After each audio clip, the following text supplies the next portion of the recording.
সৰস্বতী পূজাৰ দিনা ৰাতিপুৱাই মোৰ ছোৱালীকেইজনীয়ে ধুনীয়াকৈ গা মূৰ ধুই সৰস্বতী মন্দিৰটোত ওচৰতে গৈ পেলাই ওচৰত থকা সেৱা এভাগ কৰিবলৈ গ'ল। তাৰ কিছু সময় পিছত ছোৱালীজনীয়ে বহিলে দেওৰ ওচৰত। দেও মন্ত্ৰ উচ্চাৰণ কৰিছিলে, তাতে অলপ বহিবলৈ দিলোঁ।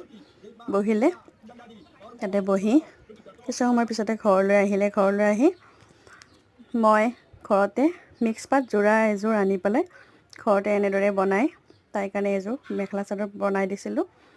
এই মেখেলা চাদৰযোৰে পিন্ধি তাই বৰ ধুনীয়া কৰি, বৰ আশাৰে পিন্ধিছে বাৰু, পিন্ধি তাই বৰ ধুনীয়া কৰি এয়া স্কুলৰ পূজা মণ্ডপৰ ওচৰত দুকপি ফটো উঠিলে।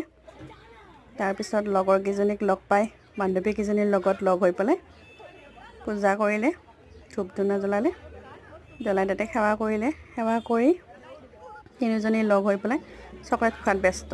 চকলেট মেইন, পূজা হ'ল কি হ'ল, চকলেট মেইন। তাৰপিছতে মেমক লগ পালে, মেমৰ লগত ফটো, ছাৰৰ লগত ফটো, তাৰপিছত গোটেইকেইটা গ্ৰুপ ফটো, সৰস্বতী মাৰ ওচৰতো ফটো, ময়ো এক কপি উঠিলোঁ বাৰু। তাৰপিছত খিচাৰি গৰম খাব লাগে, তাই মুখখন কোচ খাই গৈছে। গৰম গৰম খিচাৰি খালোঁ। কি লৈ বা হাঁহিছিলে তাই ইমান ধুনীয়া কৰি। মোৰ আৰু এক কপি ফটো দিয়া গ'ল। শেষত আমি এনেকৈ গেটৰ মুখত গোটেইকেইটা ফটো এক কপি উঠিলোঁ।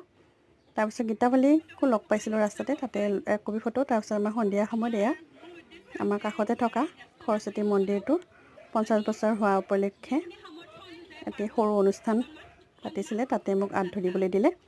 তাতে মই ক'লোঁ কিছু।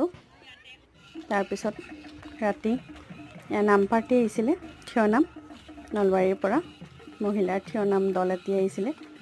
বিৰাট সুন্দৰ হৈছে নামখিনি, সকলোৱে বৰ ধুনীয়াকৈ উপভোগ কৰিছিলে।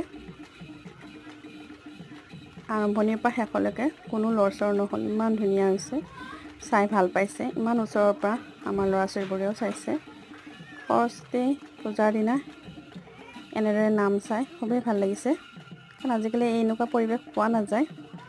আজিকালি বেছিভাগ গান বাজনাৰে আৰম্ভণি হয় বা শেষ হয় কোনো এটা প্ৰগ্ৰেমৰ, কিন্তু এনেকৈ নাম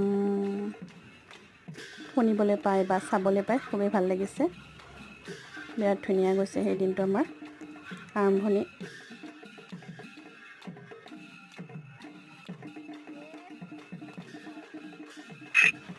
আৰম্ভণিৰ পৰা শেষলৈ বিৰাট ধুনীয়া হৈছে। সৰস্বতী পূজাৰ দিনা সঁচাই খুব ভাল লাগিছিলে।